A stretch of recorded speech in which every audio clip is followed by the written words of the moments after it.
Hebrews. This is Prophets of Awakening. This is our Sabbath class on the 25th of June, 2022.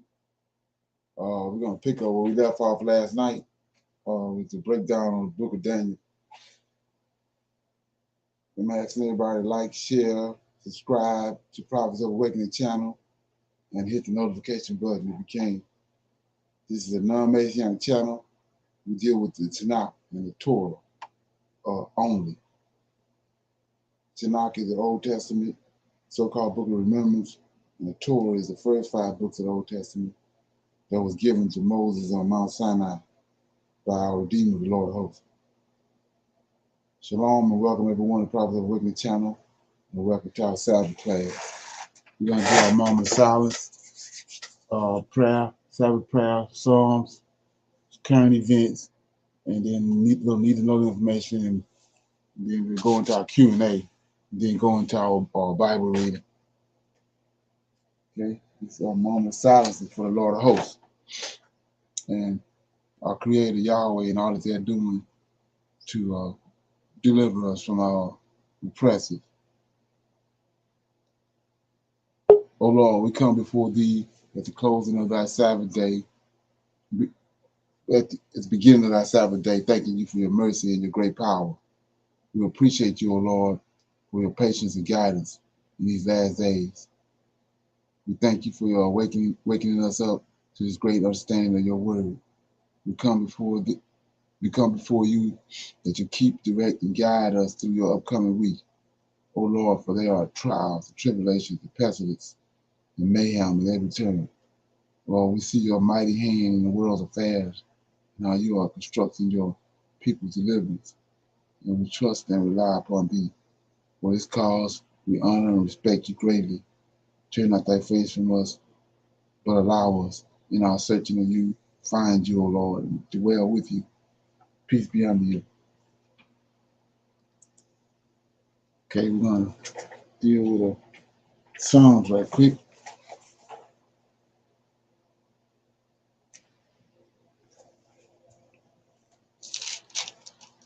Psalm 108.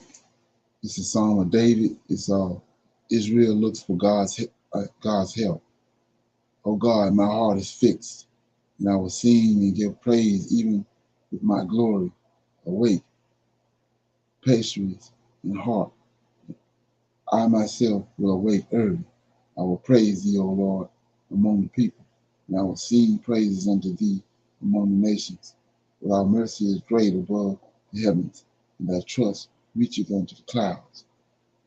Be Thou exalted, O God, above the heavens, and Thy glory above the earth,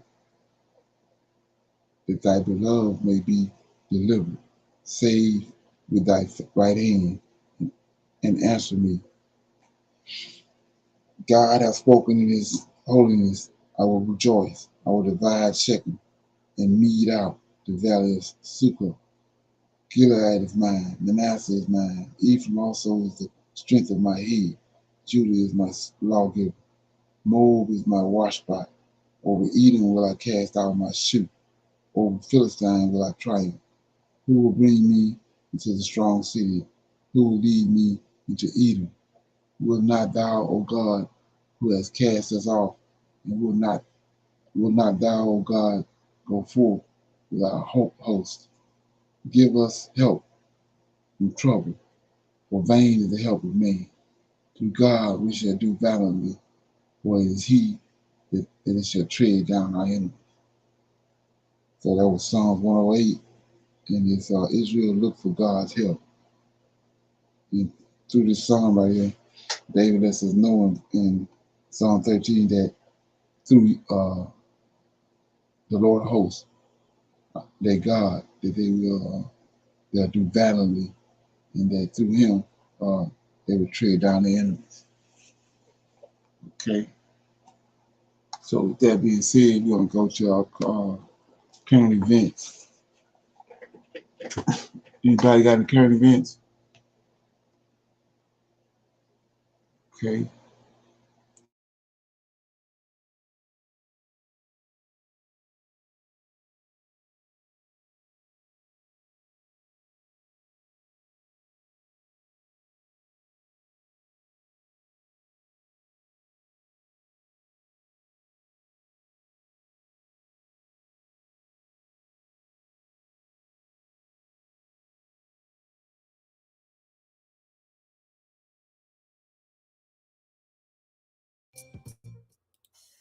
Hello and welcome back to the channel. In this story, I am going to be sharing with you a major injustice, something that we are very familiar with in this country because these kinds of things continue to happen over and over again.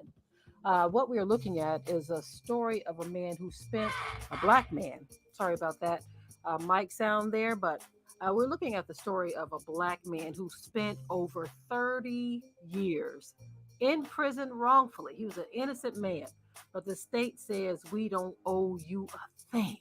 We don't owe you anything. So let's get into the details of this story, see what is going on here.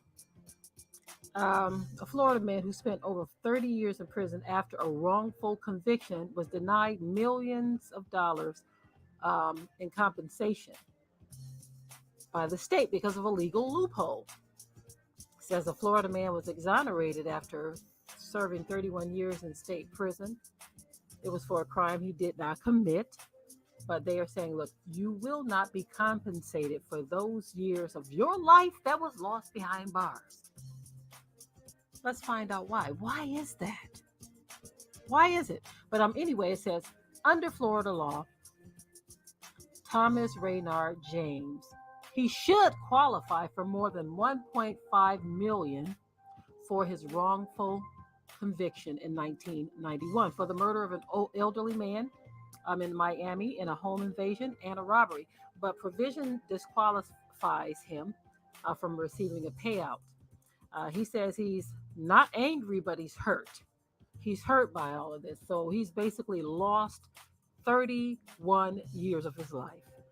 And they're saying, look, my bad, but we are not going to compensate you for this. James, who's 55, was released in April after prosecutors reviewed his case.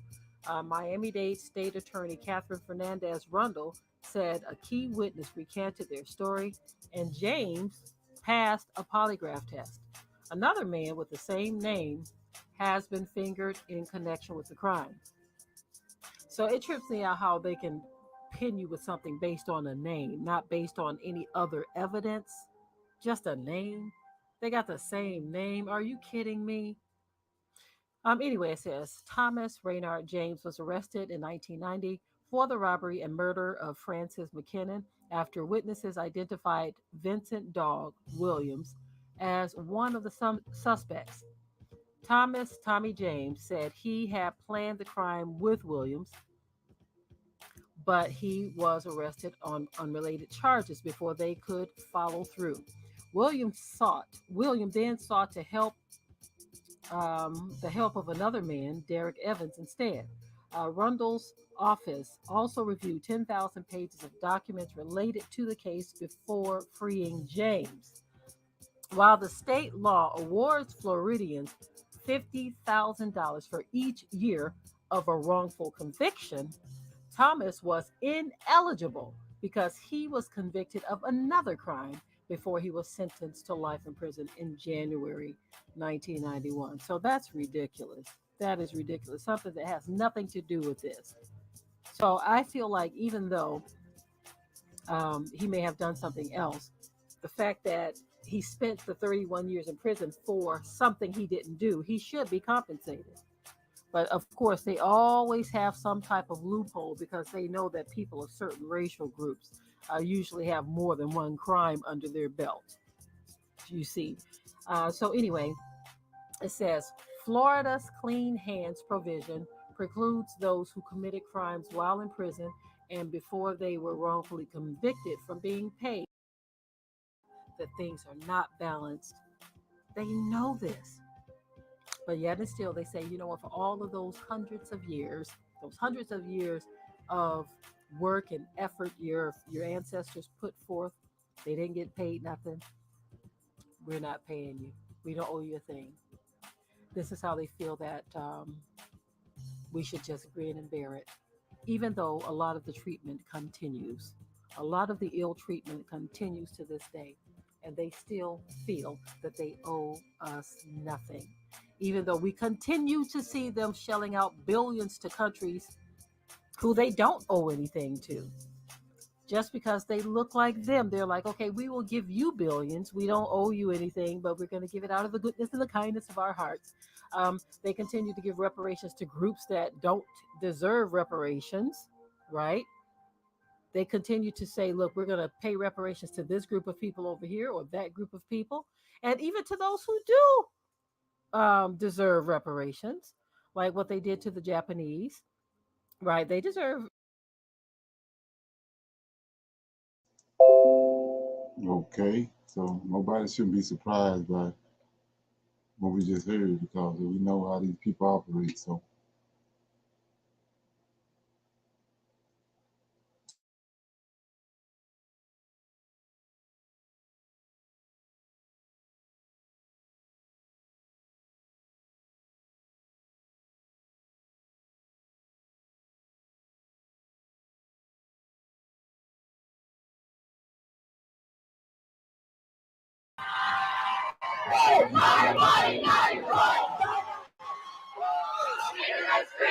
A sweeping, deeply consequential decision from the nation's highest court, ruling to overturn Roe v. Wade, rocking the foundations of more than 5 decades of legal precedent in our country. The court taking away a constitutional right that women in America have had for almost 50 years. Women like Maddie, a college student whose abortion journey Nightline followed last year. It just breaks my heart because the one thing I think about is all of these girls and these women that are going to have to face struggles. Today's decision reaffirming the views of anti-abortion rights advocates like Kristen Hawkins. We've been calling ourselves the pro-life generation, so it's overwhelming to think now we are the first post-Roe generation. The 6-3 decision by the court's conservative majority upheld Mississippi's ban on abortions after 15 weeks. 5 of those justices, Samuel Alito, Clarence Thomas, Neil Gorsuch, Brett Kavanaugh, and Amy Coney Barrett, went even farther, voting to overturn Roe v. Wade itself. There's never been a case like this where settled law that has been affirmed and reaffirmed, granted an important constitutional protection, indeed, what has long been understood as a fundamental constitutional protection, and then is removed by the court. This coming just weeks after a leaked draft of the opinion circulated, which nearly identically mirrored today's decision. The impact of today's ruling will be immediate. 13 states have trigger laws that automatically end access to abortion now that Roe is overturned. 7 have already gone into effect. Among them, Arkansas, which outlawed abortion today. Dr. Janet Cathy works as the state's only abortion clinic. She was already forced to turn people away. We had patients in their car on their way here. And, we called patients. It's like, I'm already on my way. And they thought, well, I'm already on my way. It'll be okay. And it's like, no, it's immediate. It's immediate. I would say panic is the primary reaction. Some of those women now have to drive more than 7 hours to states like Illinois. Abortion access will look very, very different depending on where you live and also depending on the resources you have access to travel elsewhere if you do live in a state that restricts or prohibits abortion. However you feel about abortion on a personal level is up to you. It becomes problematic is when you take your personal beliefs and then try to move them into law. Lack of access to abortion disproportionately impacts low-income women and women of color who often don't have the financial means to travel to a state where abortion is legal. What does this ruling mean for women of color across the country? This is pushing this healthcare out of reach for women of color, for folks of color who need it every single day. This has huge implications on how people manage their lives every single day.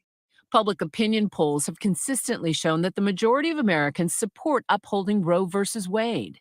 In a recent ABC News Washington Post poll, 7 in 10 people say the decision should be left to the woman and her doctor. Nearly 1 in every 6 adult women have had an abortion. We won't go back. We trust women. Demonstrators flooding the streets after today's decision. Young women in favor of abortion rights outraged. All this is going to do is exacerbate the amount of unwanted teen pregnancies that we are currently having in the community, as well as in the entire state of Texas.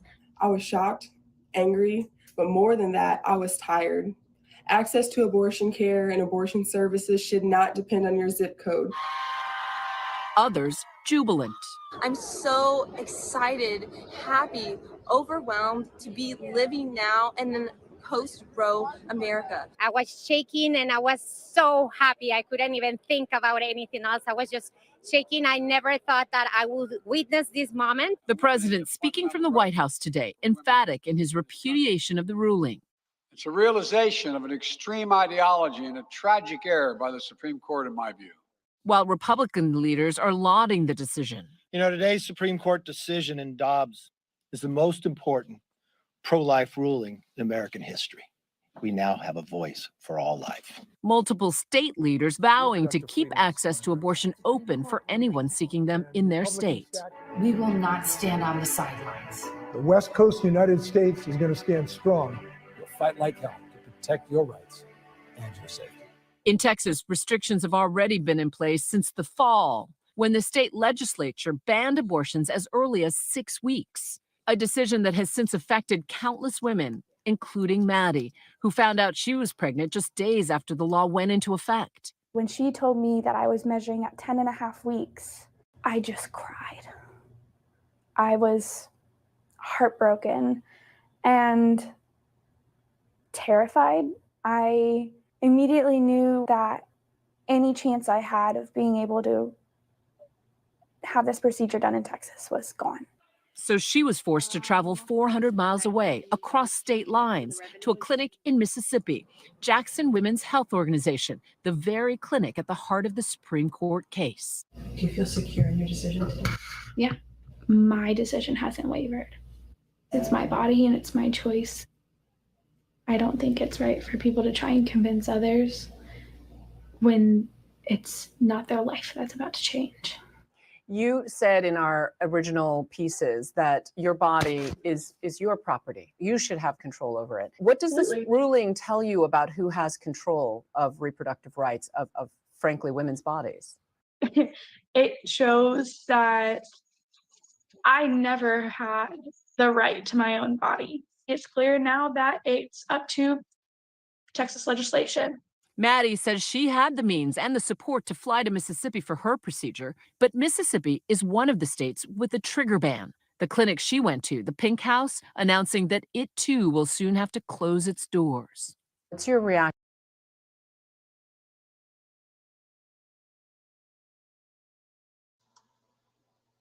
Okay, any comments on that? Yeah, because like I said before, it's listening to this, they have no respect for the Most High commandments and His laws and statutes. They just completely rule that out. And like I was saying before, we as a people, just in the 1970s and 80s, we wasn't going out like this, but we didn't embrace their way of life. We thinking like them, acting like them, we just lost our way as far as Israelite people, So play this right here. I mean, I'm not gonna play, but it's an article. It's got to do with what happened yesterday when they passed Roe versus Wade. They reversed it. In case nobody don't know that, it got reversed yesterday. Okay, so we see right here that that black congresswomen are begging Joe Biden to declare a national emergency regarding the abortion rights. And hours before Roe v. Wade was overturned and federal abortion rights were obliterated by the United States Supreme Court, 20 black congressmen urged President Biden to declare a national public health crisis regarding abortion rights and reproductive justice. In an open letter published by the U.S. Today, the female lawmakers, all Democrats in the House of Representatives and all members of the Congressional Black Caucus, asked Biden to use any and all executive authorities to address the public health crisis in our nation, the health crisis our nation will face if Roe versus Wade is dismantled. So, you want to look at that. It says, we know that these are all black congresswomen, right? I guess they the other side of the Black Caucus. So they all with having abortion, women's right to have abortion. So it's totally opposite of what the Most High said. And not only that, you go back to Egypt when Pharaoh was throwing our sons into the war. Now he commanded the midwives to, kill the boys and say the girls alive. But the midwives didn't go for that. They refused to obey the Pharaoh, went against his orders. But here in 2022, we got 20 black congresswomen doing just the opposite. Powers that be doing the same thing they did in Egypt. They murdering our children. Got laws set to murder our children, and they go right along with it. So it says, less than 5 hours after the women went public with their letter, their worst fears came to truth. On Friday, the Supreme Court struck down the landmark case that guaranteed the rights of abortion on the federal level. And with the end of Roe, trigger laws in several conservative majority states have been enacted, banning abortion outright. Black women will be disproportionately affected by these bans, the letter stated. The congresswomen also laid out the history of discrimination faced by black women and people who can become pregnant, and barriers to care put in place by long-established biases in medical and healthcare system. According to the letter, nearly 2/3 black women view abortion as an essential care, and 81% of black women want abortion to be easily accessible within their communities. A harrowing study estimates that banning abortion across the United States will result in an estimated 21% increase in maternal deaths across all races, and 33% in maternal deaths among black individuals. The collective, led by Representative Ayanna Presley, wrote, forcing individuals to carry an unwanted pregnancy has been shown to put their physical and mental health at risk as well. You can read the full letter, okay, on USA Today, okay? So, with that being said, anybody got any comments on that? Okay, no comments?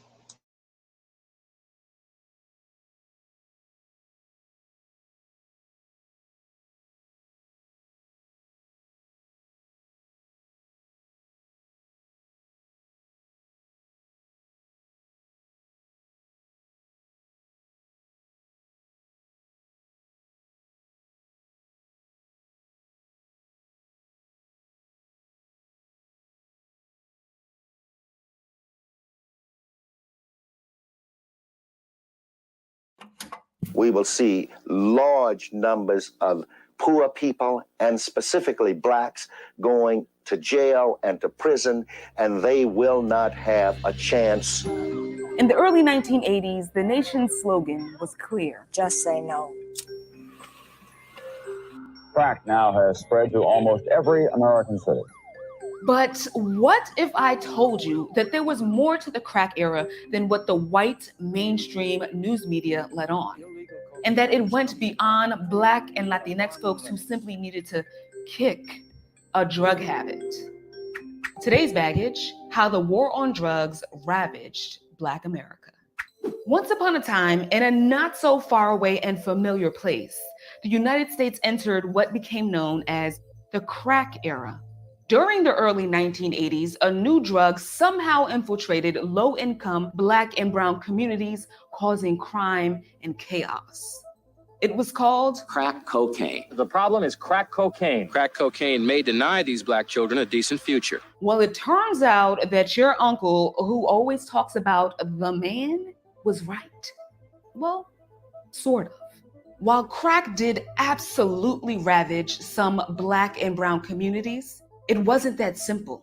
The United States government and agents of the state were corrupt and had a hand in creating this dark time in America's history. Misinformation about crack cocaine and its users flooded airwaves and proved to be just as dangerous as the substance itself. Decades after the crack era has come and gone, its impact lives on. But before we fall any deeper into this rabbit hole, let's take it back to the beginning of this war on drugs, which is often dubbed America's longest war in history. Please search for it! The federal government first banned the recreational use of a substance, opium, in the early 1900s. Then came the Prohibition era, which focused on alcohol. Shortly after, the feds began to track and vilify people who struggled with addiction, especially if they were Black. Fast forward to 1971, when Richard Nixon declared war. America's public enemy number one is drug abuse. 2 presidents later, Ronald Reagan not only carried on, but weaponized this anti-drug stance. Drugs are menacing our society. Though Reagan was the first president who promised to make America great again. But rather, he made things worse for low-income communities. In fact, at the time, the poverty rate grew faster in the first 3 years of Reagan's presidency than in any other time since the 1950s. Meanwhile, in another part of the world, the United States was funding an illegal war in Nicaragua, and drug smugglers were sending cocaine to the US on US planes. Somehow, the United States officials had no clue. Whether the United States actually loaded up the planes with cocaine, or whether they just kind of turned their backs, right, and let the planes take off and go to the United States and land, the United States knew that at the very least that cocaine was being flown in and just ignored it. Stanley Nelson is an award-winning documentary filmmaker, MacArthur genius, and director of Crack, Cocaine, Corruption, and Conspiracy.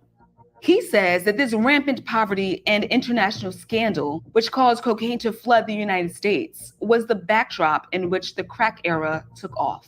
The crack era seemed to come out of nowhere, somewhere in the early 80s. All of a sudden, everywhere in Harlem, people would be out on the street selling and using crack.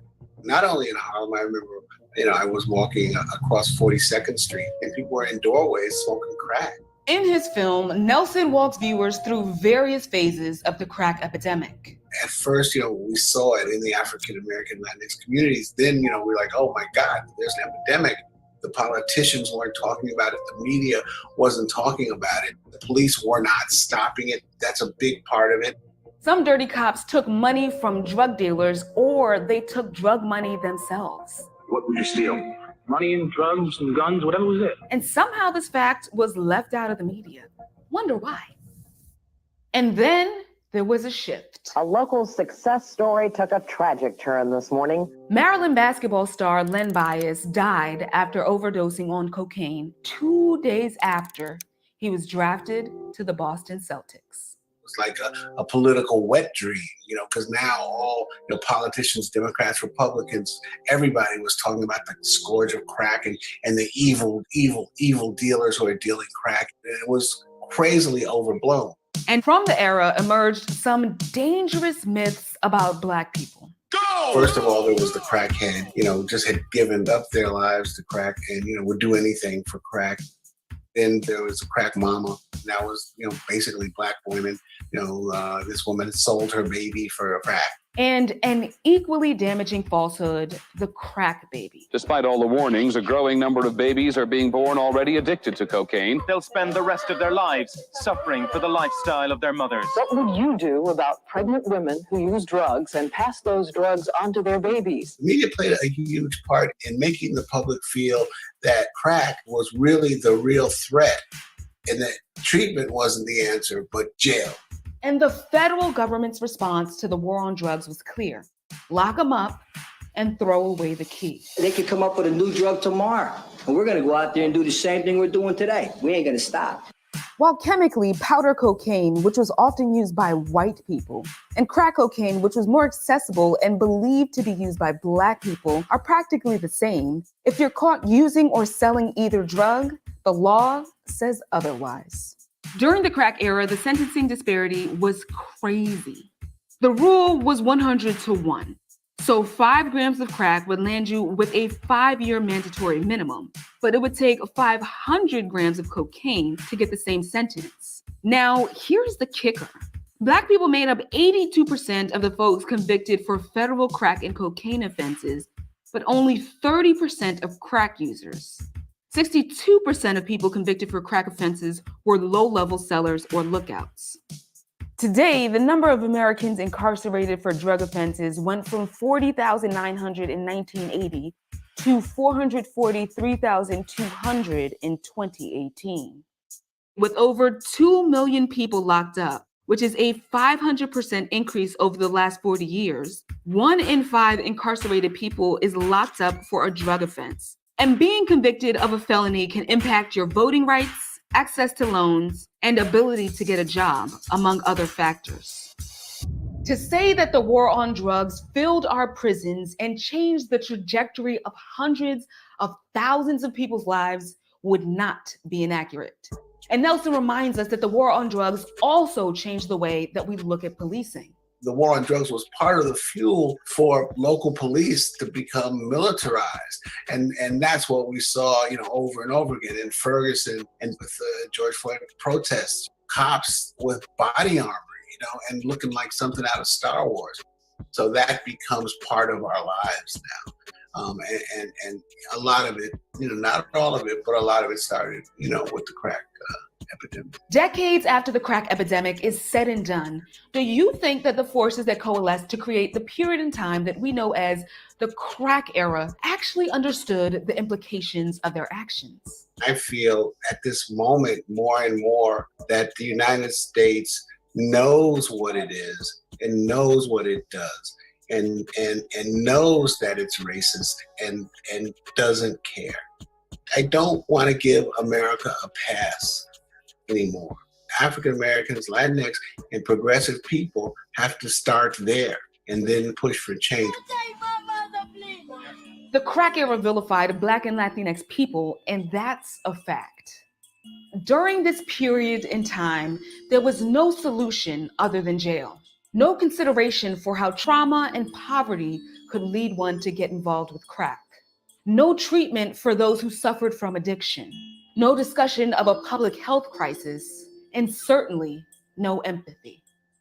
While others may not remember this bleak period in time, we do. And Black America will never be the same.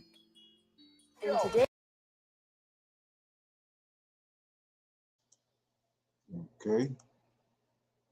Any comments? Anybody have no comments? Right. So, like I said, it's just another ploy on how they hoodwinked us and how they got us to the point where we're at now. Like I said, from snatching us from the west coast of Africa to sticking the New Testament onto our scriptures. It's just another ploy right here.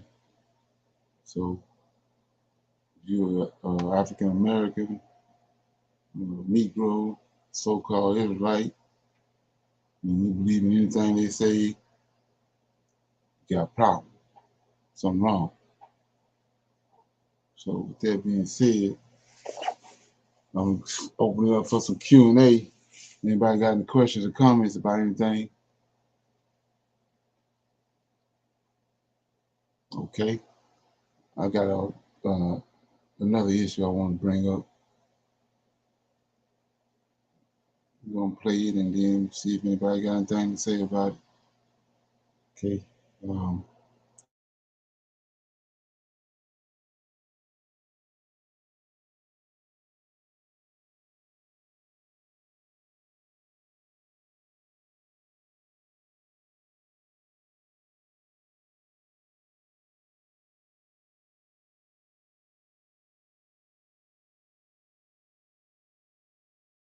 That the Black woman's disrespect and rebellion against the leadership and the authority of the Black man is a direct cause of the breakdown in our Black family structure. Now, of course, there are many Black people who consider those fighting words because as Black women, we have never been subject to the kind of examination that our men have been subject to since we have been here. We have been somewhat protected and shielded from any kind of critiquing about our personal behavior, whereas our men have always been up for examination. The book is not an attack on Black women. I have never said that all Black women do everything that I list in my book. None of us have lived long enough to do everything that I list in the book, but most of us do some of the things that I've listed in my book. And I do say that it is not because of generalizations that we are all victimized by some of the negative patterns of behavior in the book, but the book just represents our collective contribution. This is some of everything that we have done or that we do daily that contributes to the breakup of our relationship, the destruction of our man, and the failure of our children to be able to function. They did not tell us that all of that being my own person and I'm independent would lead to separation, loneliness, celibacy, and lesbianism. They didn't tell us that if you give up the man, you're going to take one of these things and it's worse and it will destroy your nation. They didn't give us that information. They made us think that it was some kind of glorified position to brag about the fact that I got my own job, my own credit card, my own car, so I don't need no man. I don't even know how we got that mixed up. Ain't none of that got nothing to do with being with no man. We have some serious relationship problems that nobody has been able to address us on because everybody wants to pretend that this is not going on. Over 60% of our women are single, widowed, separated, or divorced. They don't have a man. I just came out of Florida and they got a housing complex that the Urban League built, which is a Black organization that is for women and children only. They say they don't allow any men in there. I didn't have time to deal with it, but I talked about them real bad. That's the silliest program I've ever heard of. Them women that had men if they got a bunch of children. They need fathers. They need protection. We hear about the drug problem that we have in our projects across the country. It's one of the major places that we have a drug problem. We talk about the great strength that we have as Black women. Well, the welfare department don't rent government apartments to single Black men. Those apartments belong to Black women who are allowing this to go on in their home. We have not looked at what part of the responsibility do we share.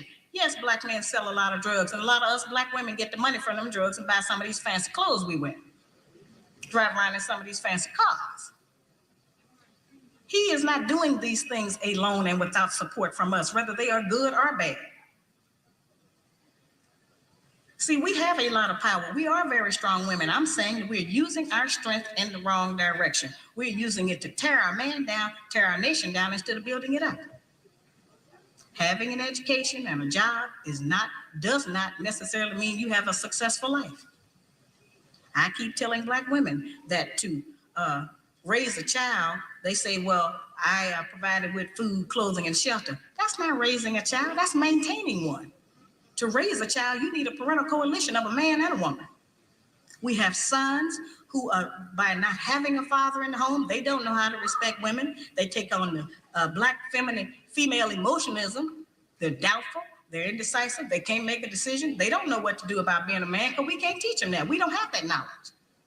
We have daughters who grow up in a home where they don't see any affection, where there's no man there. They go out into the world and try to mate. They don't have no idea how to be no woman to no man, how to function in a house with a man, because they haven't seen it. Most of our children, just like us, get all the information we have about how you be with a mate off television. It's the only medium that shows us anybody being together. Those rules have not worked for us. The white woman's liberation movement, we don't have anything to do with that. We have not been under the control of the black man for over 500 years. So what do we have to get liberated from him from? They haven't been our boss. That's the white woman and her man. They're going through that, and that's their business. We don't have any business being in there. They only introduced it to break down the civil rights movement. Civil rights movement started with the black man, the black woman, and the black child standing together, trying to plead for freedom, justice, and equality, and more benefits in the country that they had built. They threw the white woman in there with the women's liberation movement and made it a woman against man thing. That created a big separation between black men and black women, because then everybody started going for self. Then they bring the welfare system in and tell us in order to feed and clothe and house our children, we have to give up our man. You have to put the man out of the house. When the white farm wife goes to the government for subsidy for the farm, they don't tell her to get rid of the farmer. They keep that family together. But in the black community, they make it a requirement, because they want to keep endorsing into the black community that the black man is no good, and that he is not deserving of respect. He is not deserving of us letting him give us any protection or instruction, and that we are better than them. The major responsibility that the black woman has had on the earth for the trillions of years that we have been here has been one of nutrition and birthing children. Those two things have a great deal to do with the survival of any people, the reproduction of the nation, and feeding them the proper food so that they can live. Those are very important jobs. Those are very powerful positions, because it puts us in a position to decide who's going to live or die, and how slow they're going to die by what we feed them. We have a very powerful position. That's not a small role that we play. We have just been taught to misrepresent and misuse that power. The people who we have been counting on to give us the truth about how to get along have failed. The white people don't know how to get along. They don't have that information themselves. They don't get along with nobody on earth. So they didn't have no information to impart to us about how we're supposed to get along. They changed their relationship rules at will. We have, tons of black children around this country that I hear from who have grown up traumatized by the fact that they were referred to as the outside child. When we were having children like that, they called it illegitimate children, until the white woman started having them, and that is single parenting. See, they changed the rules according to what they're doing. So I've called on our people to change them depending on what we want to do, what our needs are. There's another need that has not been addressed in our community, because nobody would deal with it, and that's one that God did not create three sexes. We only have men and women. Now, I have not said that we should reject the sisters who try and act like men and the men who try and act like women. I'm not saying to reject them from among us, but they need to be taught. We don't have to accept that as some kind of normalcy, because that's not normal. I'm trying to demonstrate how they have set rules that they have forced us to follow that they don't even follow themselves. They change the rules to suit them when they get ready. We can change them to suit us when we get ready, especially if we have what we have now, which is a failing system. It hasn't worked for us. We don't have to be ashamed that it hasn't worked for us. But we do have to be ashamed of the fact that we keep plodding behind it and not trying to make the corrections that will help our people to survive. He wants to keep us in this condition. He wants to keep us separated from our man, because he knows that the only door, the only route he has to destroy our black man is through the black woman.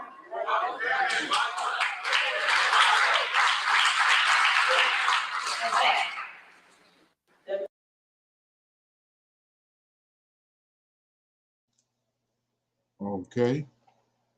Any comments? Like I said, those two things, two videos I just played, they go hand in hand. And it's all reason why we where we at. Like I said, we done took on these people's personalities. That's why we where we at. You notice how The lady was talking about how the Europeans have they confused. The man and the woman don't get along, and they didn't impose that on us. We didn't have that problem when we came over here. But after being here for as long as we have, we done bought into it. And that's where all the drama coming in there with us as a people. Nobody seems to know that. Okay. So with that being said, we're gonna go into our. Another comment on that was from last night when we was reading Daniel, and the information that was coming out from it, shining light on the fact that Daniel was a young male, young Hebrew man, black male, came into Egypt and shut Egypt down, and blowed the Pharaoh mind, and he ended up making him second in command. Daniel, Shadrach, Meshach, and Abednego came into the Chaldean Babylonian kingdom and shut it down. Mordecai came into the Persian Empire and blowed the king's mind, and the king made him second in command. So you should only understand why all these laws that's going on here in America, these people did their history. They didn't do their research. They know who we are. And so everything that you see going on, like she was saying, targeting the black man. Because they know that history. It's just that we don't seem to know it. We just bought into this bullshit that they gave us. Aiding them to attack the black man. Okay? So with that being said, I'm gonna go into this class. We stopped last night at Daniel chapter 4, but I start reading it. I read chapter 4. I'm gonna pick it up in chapter 5. Okay.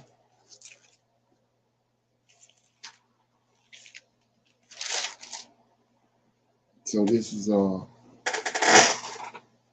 Belshazzar, and it's Nebuchadnezzar's son, right? So we're gonna pick it up in chapter 5 of Daniel. Belshazzar, the king, made a great feast to 1,000 of his lords, and he drank wine before the 1,000.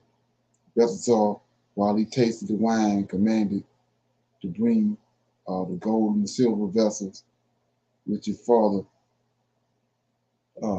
Nebuchadnezzar had taken out of the temple, which was in Jerusalem, with the king and his princesses and his wives.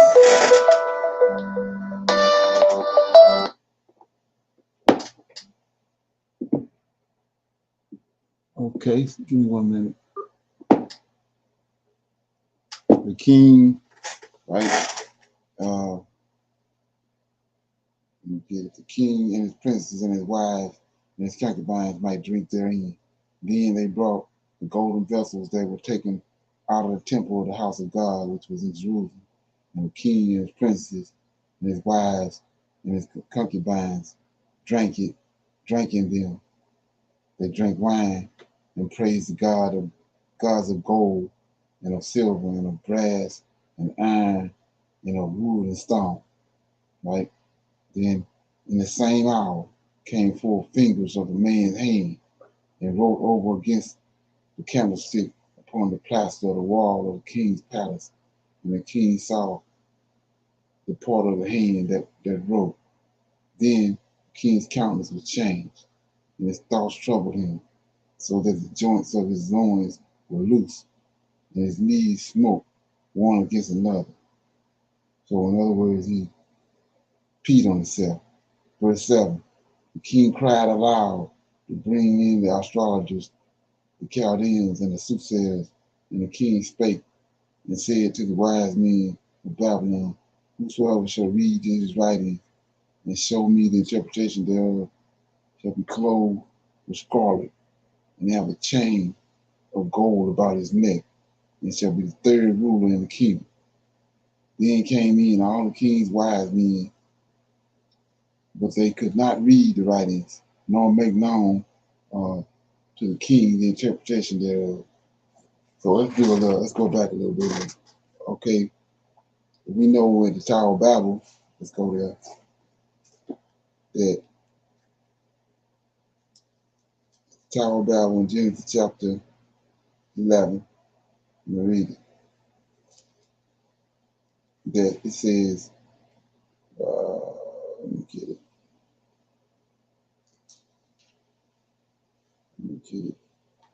Chapter 11 says, and the whole earth was one language and one speech. And it came to pass as they journeyed from the east that they found the plain and the land of Shinar, and they dwelt there. So the whole earth was one language. So what do you think that language was? The language was Hebrew, because of these angels brought it down. Adam, the angels communicated with Adam in the garden. They spoke Hebrew. Adam spoke Hebrew. So it was that language was Hebrew in the beginning. So guess what? These Israelite men is directly connected to that language. They speak Hebrew. So it says right here, verse 7, the king cried aloud to bring in the astrologers and the Chaldeans and the soothsayers. And the king spake and said to the wise men of Babylon, whosoever shall read this writing and show me the interpretation thereof, and shall be clothed with scarlet and have a chain of gold about his neck, and shall be the third ruler in the kingdom. Then came in the king's wise men, but they could not read. See that? They could not read the writings, nor make known to the king the interpretation. It's in Hebrew. So go back to the two videos we just watched. And the people that's being persecuted, the people that's constantly being attacked. Hebrews. See that? So you can't understand it because it's in Hebrew. These angels dealing with angels, and he can't understand it. But our forefathers and the prophets dealing with them on a continuous basis, up and back and forth, in dreams and visions, back and forth from heaven. Enoch was taken up. Adam dealing with him in the garden, dealing with angels. So 9, then was King Belshazzar greatly troubled, and his countenance was changed in him, and his lord was astonished. Now the queen, by reason of the words of the king and his lord, came into the banquet house, and the queen spake and said, O king, live forever. Let not this thought trouble thee, nor let thy countenance be changed. There is a man in the kingdom in whom the spirit of the holy gods, these angels, these holy gods, angels, 7 angels that Enoch tells us about. In the days of thy father, light and understanding and wisdom, like the wisdom of the gods, was found in him, whom the king Nebuchadnezzar, thy father, the king, I say, thy father, made master of the musicians, astrologers, Chaldeans, and soothsayers. For as much as an excellent spirit and knowledge and understanding, interpreting dreams and showing of hard sentences and dissolving of doubts were found in the same Daniel, whom the king named Belshazzar. Now let Daniel be called, and he will show the interpretation. So these people are doing just the opposite. They seeking the Israelite man, and these folks trying to kill him. Right? So verse 13, then was Daniel brought in before the king, and the king spake and said unto Daniel, art thou that Daniel, which art of the children of the captivity of Judah, whom the king whom the king, my father, brought out of captivity. So let's look at that right quick. So we see right here in 13 it says, then was Daniel brought in before the king, and the king spake and said unto Daniel, art thou that Daniel which are of the children of the captivity of Judah? So these are the same people that came to the West Coast and got children of the captivity of Judah. They came to the West Coast and got children of Judah. It said right there on, you know, when they came, they knew there was kingdom of Judah that had migrated from the land of Israel. You had the kingdom, the Shante kingdom, the priesthood, and Benjamin, children of Jerusalem. They knew that. So they came there, they saw us. They knew who we was. And they knew the history. Just like this man know. He says, then was Daniel brought in before the king, and the king spake and said unto Daniel, art thou that Daniel which are of the children of the captivity of Judah? See that? So it's nothing new under the sun. I have even heard of thee. See that? Just like they have. People that was over here. The ruling and leading, all those that brought us here. They knew. It says, I have even heard of thee, that the spirit of God is in thee, and the light of understanding and excellence of wisdom is found in thee. So this is the reason we was told to not look at them. Look down on the ground. Don't look at me. But it's right here. I have heard of thee, that the spirit of God is in thee, and that the light of understanding and excellent wisdom is in thee. So you can't look no man in the eye that has this kind of countenance. You don't get convicted. So that's why they said that. And now the wise men, the astrologers, have been brought in before me, that they should read the writing and make known unto me the interpretation thereof, but they could not show the interpretation of the thing. And I have heard of thee, that thou canst make interpretations and dissolve doubt. Now, if thou canst read the writings and make known to me the interpretation thereof, thou shalt be clothed with scarlet, and have a chain of gold about thy neck, and shall be third ruler in the kingdom. So let's rewind the tape again. So he says in verse 15, and now the wise men, the astrologers, have been brought in before me, that they should read the writings and make known unto me the interpretation thereof, but they cannot show the interpretation thereof. So ain't nothing changed. You still got Israelites, and you still got other people of other nations. We see Joseph, we see Daniel, Shadrach, Meshach, Abednego, Mordecai. They fit the bill right here. I don't know how the hell they got to the bottom of the food chain in our people's minds, but they can't fit the bill. But we see right here in 15, it says, and now the wise men, the astrologers, have been brought in before me, and they should read the writings and make known unto me the interpretation thereof, but they cannot show the interpretation of this thing.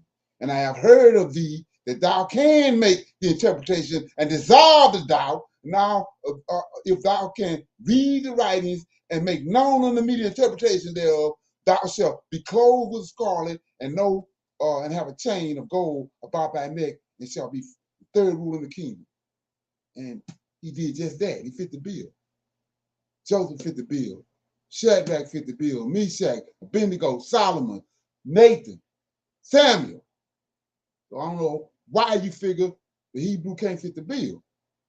So verse 17 said, then Daniel answered and said before the king, let thy gifts be therefore be thyself, and give thy reward to another. Yet I will read the writings unto the king, and make known unto him the interpretation. O thou king, the Most High God gave Nebuchadnezzar thy father a kingdom, majesty and glory and honor. And for thy majesty that he gave him, all people, nations, and languages trembled and feared before him, whom he would slew, and whom he would keep alive, and whom he would set up, and whom he would put down. But when his heart was lifted up and his mind hardened in pride, he was exposed from his kingly throne, and they took his glory from him, and was driven from the sons of men, and his heart was made like the beast, and his dwelling was with the wild asses. They fed him with grass like oxen, and his body was wet with the dew of heaven, till he knew that the Most High God ruled in the kingdom of men, and that he has appointed over it whomsoever he will. And thou, his son, O Belteshazzar, has not humbled thy heart, though thou knowest all this. See that? It says Belteshazzar know the story, but he won't humble his heart. He know the story, he know the history, but he won't humble his heart, just like these people. But has lifted up thyself against the Lord of heaven, right? And they have brought the vessels of his house before thee, and thou art thy Lord, and thy lords, thy wives, and thy concubines have drunk wine in them, and thou hast praised the gods of silver and gold, of brass, iron, wood, and stone, which see not, nor hear, nor know, and the God in whose hand thy breath is, and whose are all the ways hast thou not glorified. Then was a part of the hand sent from him, and this writing was written. And this is the meaning. This is the writing that was written. Mina, Tika, Yuprashim, whatever the word is. This is the interpretation of the thing. Mina, God have numbered thy kingdom and finished it. Tika, thou art weighed in the balances and are found wanting. Pereza, the kingdom is divided and given to the Medes and the Persians. Then commanded Belteshazzar, and they clothed Daniel with scarlet and put a chain of gold about his neck and made a proclamation concerning him that he should be the third ruler in the kingdom. So in that night was Belteshazzar, king of the Chaldeans. In that night was Belteshazzar, the king of the Chaldeans, slain. Darius the Median took the kingdom, being about 62 years old. Okay, this is chapter 6. The plot against Daniel. It pleased Darius to set over the kingdom 120 princes, which should be over the whole kingdom, and over these three presidents, of whom Daniel was first, that the princes might give account unto them, and the king should have no damage. Then this Daniel was preferred above the presidents and the princes, because an excellent spirit was in him, and the king thought to set him over the whole realm. Then the presidents and princes sought to find occasion against Daniel concerning the kingdom, but they could not find none occasion nor fault, for as much as he was faithful, neither was there any error or fault found in him.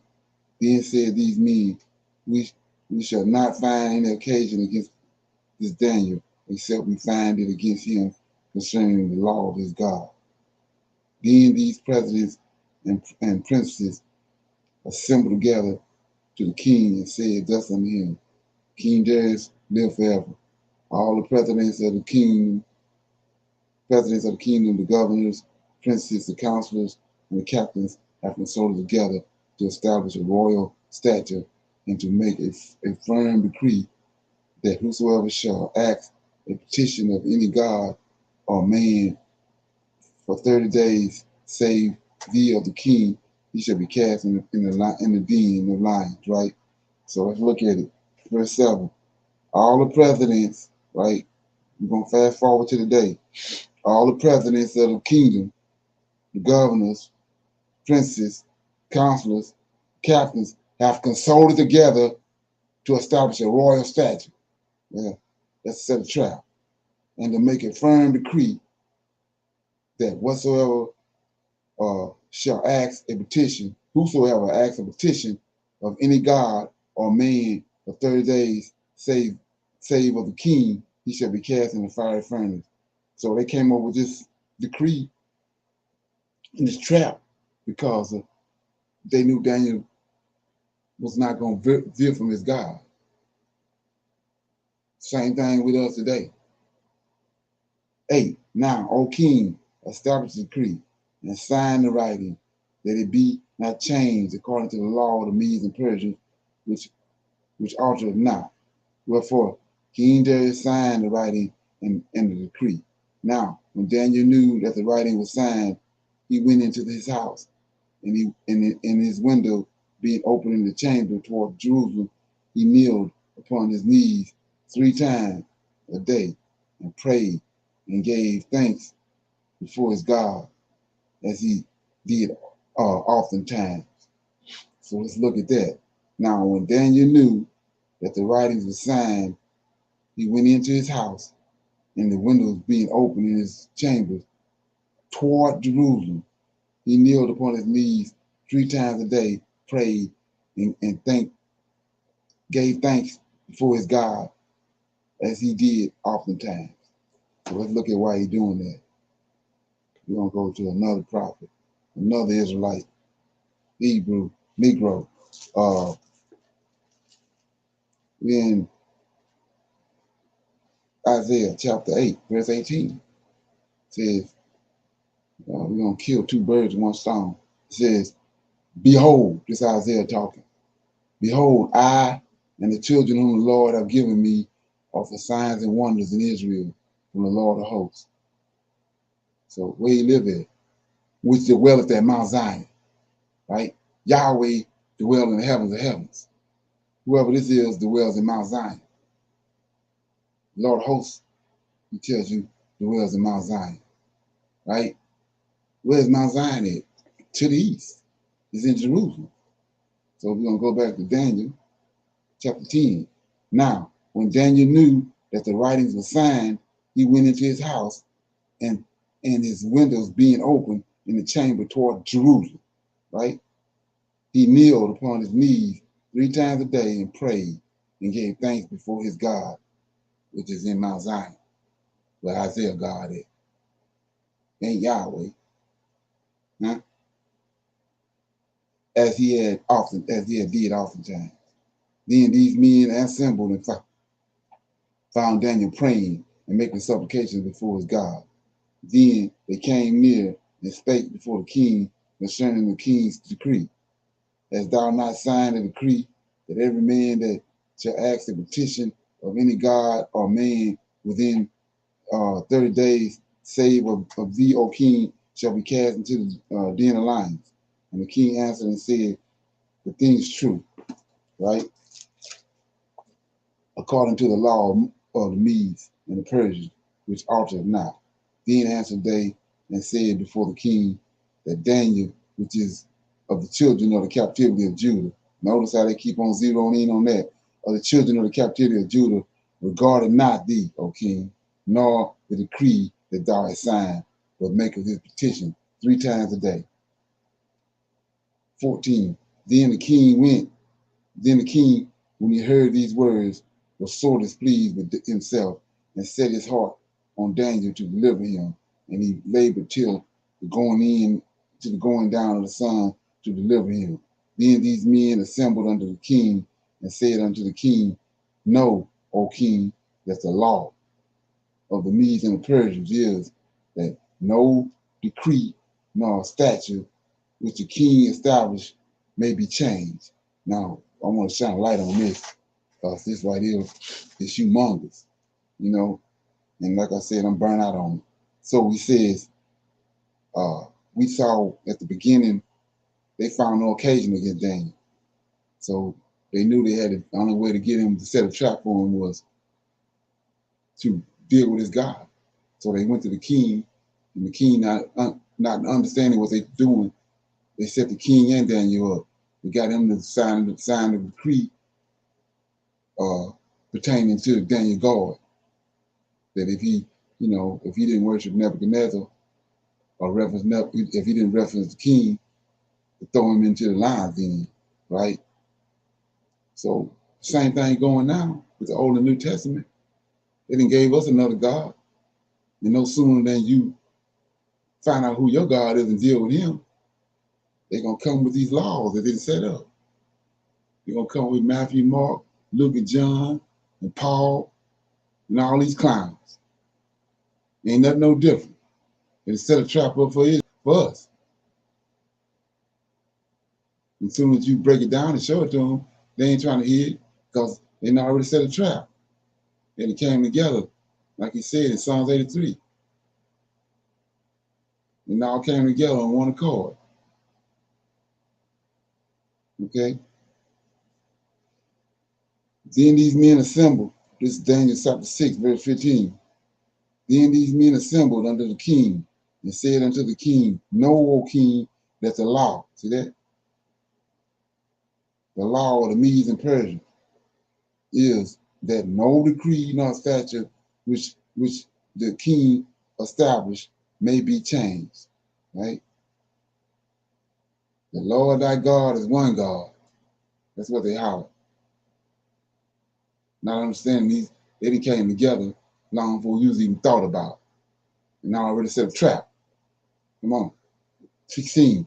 Then the king commanded, and they brought Daniel and cast him into the den of lions. Now the king spake and said unto Daniel, Thy God whom thou servest continuously, he will deliver thee. And a stone was brought and laid upon the mouth of the den, and the king. This is what they not.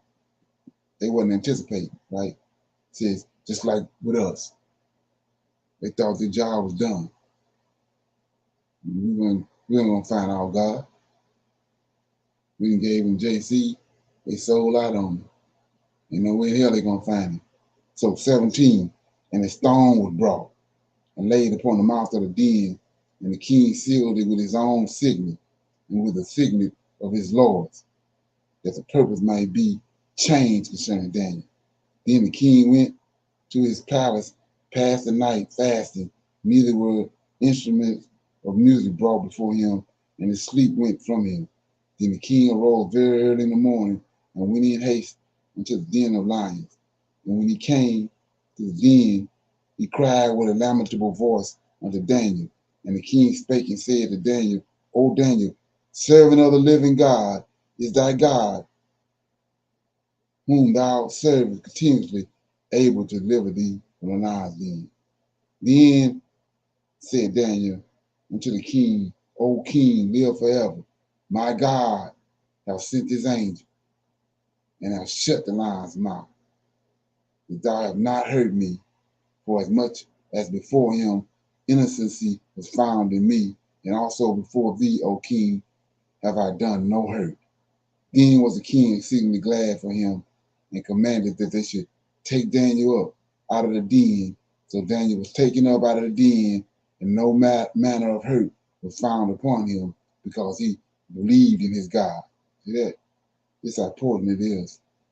Get the right God. Because he delivered in it, because he believed in his God. And the king commanded, and they brought those men which had accused Daniel, and they cast them into the den of the lions, them, their children and their wives, and the lions had mastery of them, and break all their bones in pieces, or ever they came at the bottom of the den. Then King Darius wrote unto all the people, nations, languages that dwell in all the earth, peace be multiplied unto you. I make a decree that in every dominion of my kingdom men tremble and fear before the God of Daniel, for he is a living God, and steadfast forever, in his kingdom that which shall not be destroyed, and his kingdom and his dominion shall his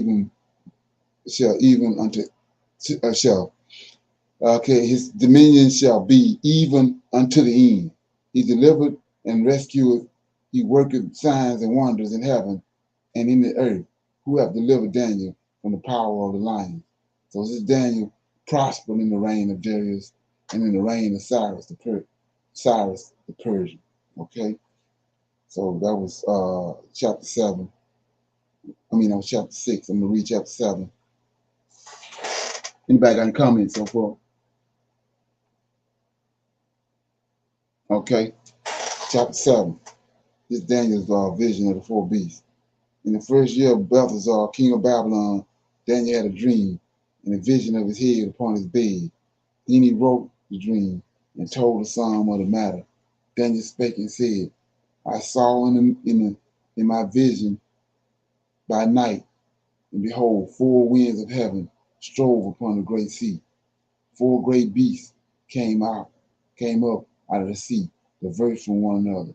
The first was like a lion and had a head of gold. The first was like a lion and had eagle's wings. I beheld till the wings thereof were plucked, and it was lifted up from the earth and made stand upon the feet as a man, and a man's heart was given unto it. And behold, another beast, a second beast, like a bear, and it raised up upon up itself on its one side, and it had 3 ribs in the mouth of it between the teeth of it. And they said thus unto it, Arise, devour much flesh. After this I beheld, and lo, another beast like a leopard, which had upon the back of it 4 wings of a fowl. The beast had also 4 heads, and a dominion was given to it. After this I saw in the night vision, and behold, a 4th beast, dreadful, terrible, and strong exceedingly, and it had a great iron teeth. It devoured and brake in pieces, stomped the residue with the feet of it, and it was diverse from all the beasts that was before it, and it had 10 horns. I considered the horns, and behold, there came up among them another little horn, before whom there were 3 of the first horns plucked up by the roots, and behold,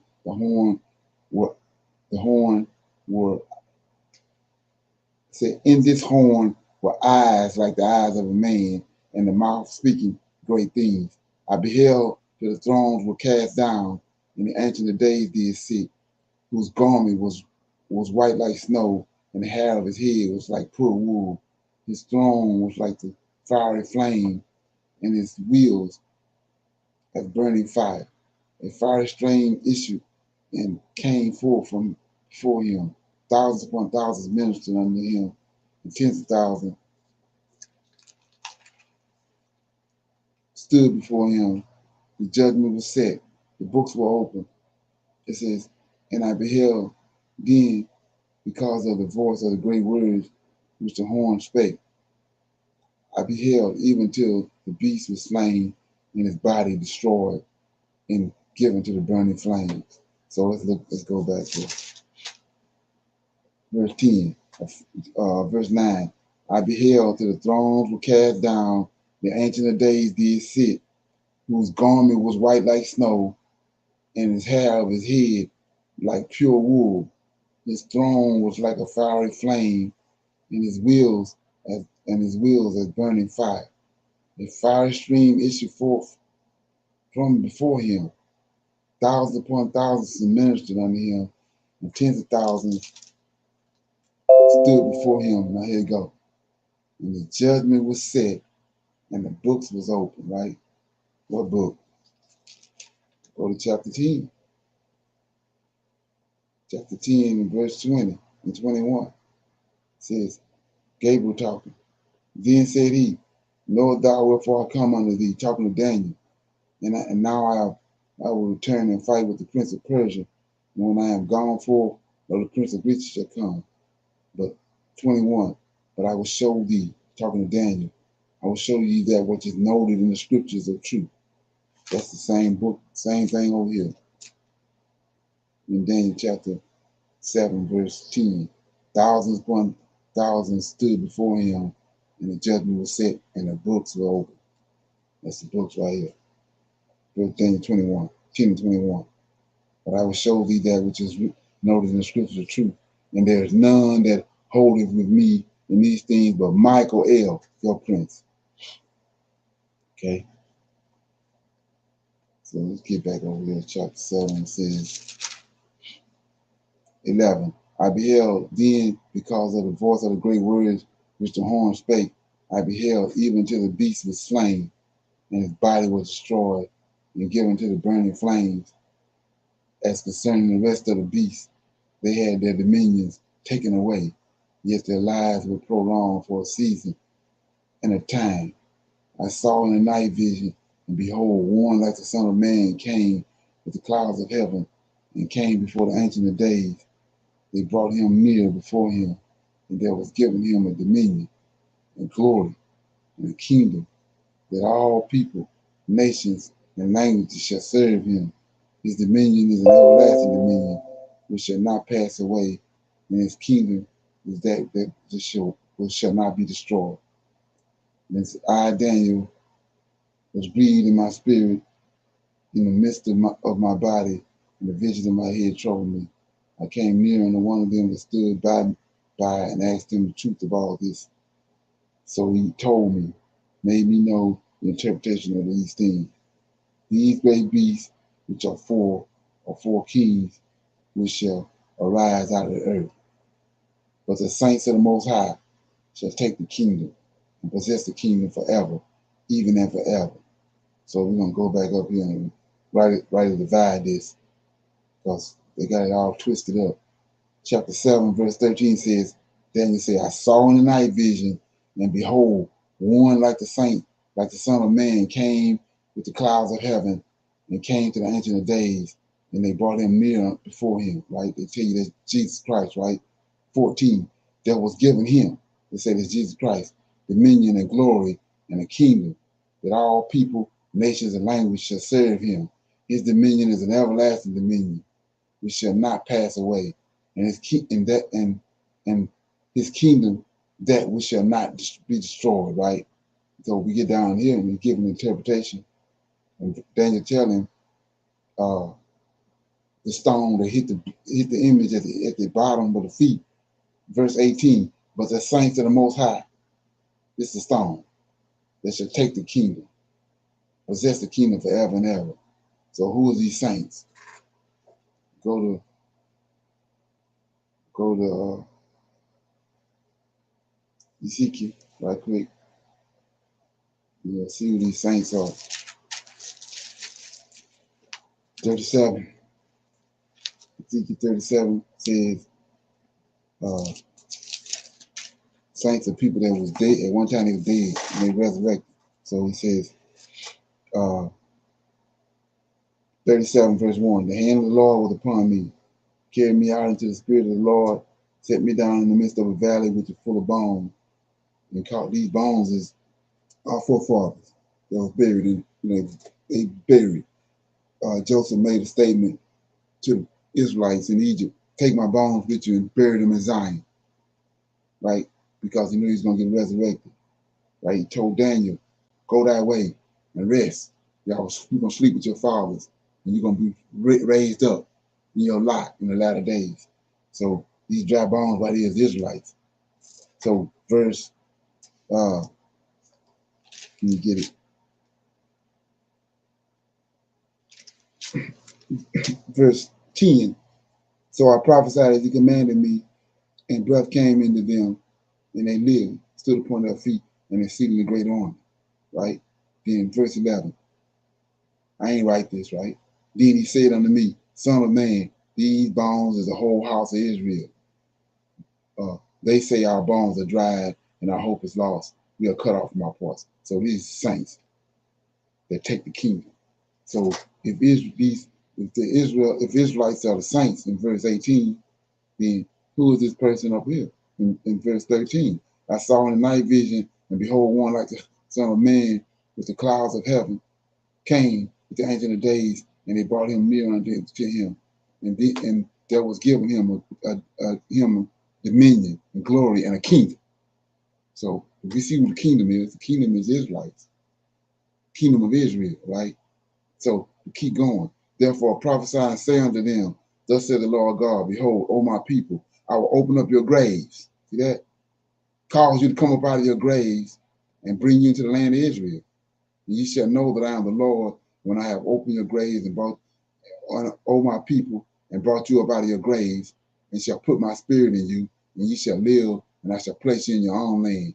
Then shall ye know that I, the Lord, have spoken it and performed it, right? So if Israel is the kingdom, you got to have a king over them, right? Let's look at it. See who the king is. Verse 23. 22. I will make them one nation in the land upon the mountains of Israel. One king shall be king over them all. Right? You're looking for the king. Him. And they shall be no more two nations. Neither shall they be divided into two kingdoms any more at all. Neither shall they defile themselves any more with their idols, nor with their detestable things, nor with any of their transgressions. But I will save them, right, out of all their dwelling places wherein they have sinned, and I will cleanse them. So shall they be my people, I will be their God.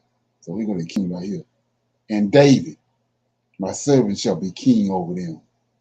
And they all shall have one shepherd, and they shall also dwell they also shall walk in my judgments and observe my statutes. So we see right here who this is in Daniel chapter 7, verse 13. Right? Keep going. Daniel 7 and 19. Then I would know the truth of the fourth beast, which was diverse from the others, exceedingly dreadful, whose teeth were of iron and nails of brass, which devoured, breaking pieces, stomped with the residue of his feet, and of the 10 horns that were in his head, and of the other which came up, and before whom 3 fell, even that horn that had eyes, and a mouth that spake very great things, whose looks were more stout than his fellows. I beheld, and the same horn made war with the saints, and prevailed against them, until the Ancient of Days came. Judgment was given unto the saints of the Most High, and the time came that the saints possessed the kingdom. Thus he said, the fourth beast shall be the fourth kingdom upon the earth, which shall be diverse from all kingdoms, and shall devour the whole earth, and shall tread it down, break it into pieces. And the 10 horns out of this kingdom are 10 kings shall arise, and another shall arise after them, and he shall be diverse from the first, and he shall subdue 3 kings. And he shall speak great words against the Most High, and shall wear out the saints of the Most High, and think to change times and laws, and they shall be given unto him, to his hands until a times, and dividing of time. But the judgment is set, and they shall take away his dominion, and consume to destroy it until the end. And the kingdom, right? It's the kingdom is in verse 13 and 14. And the kingdom and the dominion and the greatness of the kingdom under the whole heaven shall be given to the people of the saints of the Most High, whose kingdom is an everlasting kingdom, and all dominions shall serve and obey him. David. 28. Here too is the end of the matter. As for me, Daniel, my condemnation much troubled me, and my countenance changed in me, but I kept the matter in my heart. Okay, so those I stopped at verse the chapter 7, Daniel. Anybody have any comments on what I just read? Okay, nobody have no comments. I'm gonna cut it off right there. You know, we're gonna pick up and read, try to complete the book of Daniel tonight and in the evening Sabbath class. So when we get back this evening, we're gonna go right at it. So I think it's got 5 more chapters, I think. Nobody have no comments or anything before we close out?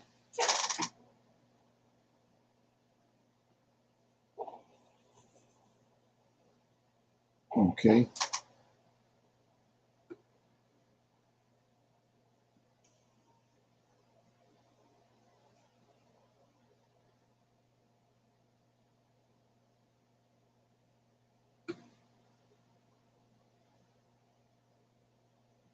Okay, I'm gonna say shalom. We having some technical difficulties in my little line. So I'm gonna say shalom to everybody, and I'll see y'all tonight at 6 o'clock. Shalom.